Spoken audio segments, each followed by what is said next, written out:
پاکستان بننے سے پہلے بنارس کے ٹھگ اور بمبئی کے جیب تراش بڑے مشہور تھے۔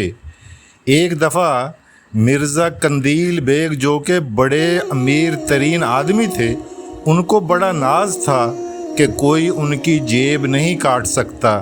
اسی چکر میں ان کی اپنے ایک دوست سے شرط لگ گئی۔ مرزا قندیل بیگ نے اپنی شیروانی کی اندرونی جیب میں 10,000 روپے کے نئے اور کرارے نوٹ ڈالے اور اپنے دوست کے ساتھ ایک معروف اور بڑے مشہور بازار میں نکل گئے۔ مرزا قندیل بیگ نے بڑی ہوشیاری کے ساتھ اپنی رقم کی حفاظت کی۔ واپس گھر پہنچے تو بڑے فخر کے ساتھ اپنی جیب سے رقم نکال کر دوست کو دکھائی۔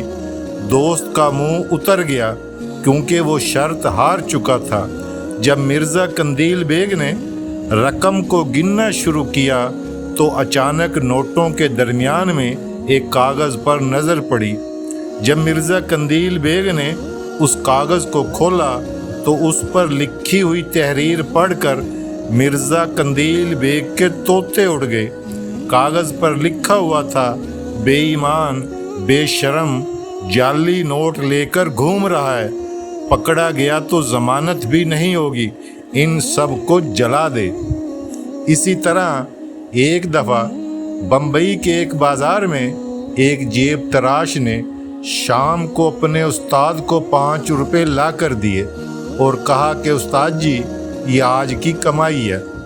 استاد نے 5 روپے دیکھ کر اپنے اس جیب کترے شاگرد سے ناراضگی کا اظہار کیا اور کہا کہ بس آج صرف 5 روپے کی کمائی لایا ہے۔ وہ شاگرد کہنے لگا کہ استاد جی، آج مرغا تو ایک بڑا پھنسا تھا اور میں نے اس کی جیب سے بٹوا بھی نکال لیا تھا۔ بٹوے میں رقم بھی بہت زیادہ تھی، لیکن جب رقم کے ساتھ میں نے اس کا کارڈ دیکھا تو مجھے پتہ چلا کہ وہ ایک عیسائی ہے اور باہر کسی ملک کا ہے۔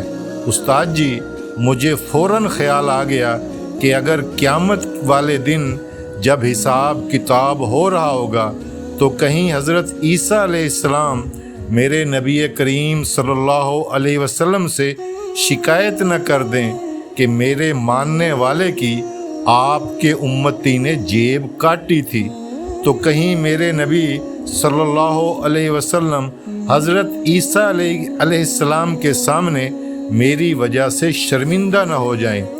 بس استاد جی، اس ڈر کی وجہ سے میں نے اس کا بٹوا اسے واپس کر دیا اور اس سے معافی بھی مانگی، اور یہ 5 روپے اپنے مسلمان بھائی کی جیب کاٹ کر لایا ہوں۔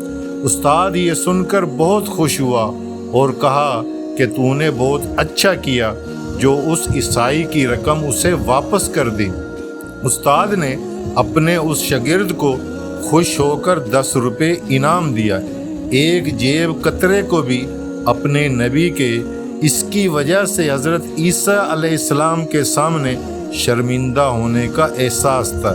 میں اس کے کام کا دفاع نہیں کر رہا، اس کا جیب کاٹنا سراسر غلط تھا، لیکن اس کے دل میں اپنے نبی سے جو محبت تھی، کاش ہمارے دلوں میں بھی یہ محبت ہو۔